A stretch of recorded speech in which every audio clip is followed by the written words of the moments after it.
ኤርትራ የኢትዮጵያ አካል ናት።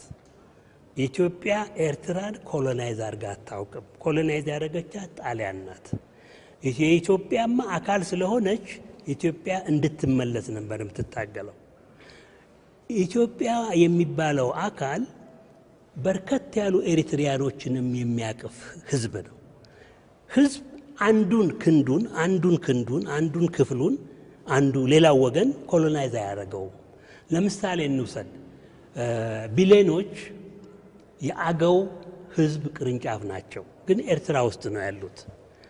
ቁናማዎች ከፊሉ ኢትዮጵያ ውስጥ አሁን ህዝባዊ ወያኔ ሓርነት ትግራይ የኔ ነው የሚለው ወልቃይት ውስጥ፣ ከፊሉ ደግሞ ኤርትራ ውስጥ የሚኖሩ ናቸው። የቁናማ ብሔረሰብ ከፊሉ እዛ ከሆነ ወዲህ ወገን ያለው ወዲያ ወገን ያለውን ኮሎናይዝ አደረገው ማለት እኮ ነው።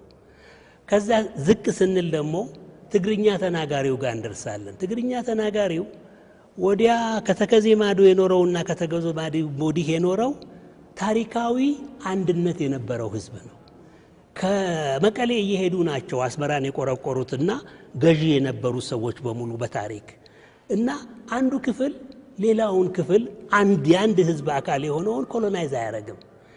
ይሄንን በጥሞና ከነሱ ጋር አስረድተን በፍጹም ኤርትራ ቅኝ ግዛት አይደለችም። የኤርትራ ውስጥ ያለው ጥያቄ በዲሞክራሲ ጥያቄ ክልል ያለ የብሔር ብሔረሰቦች ጥያቄ ነው። የጥንድ ብሔረሰቦች ማለት ይቻላል። ብዙ ብሔረሰቦች ኤርትራ ውስጥ ስላሉ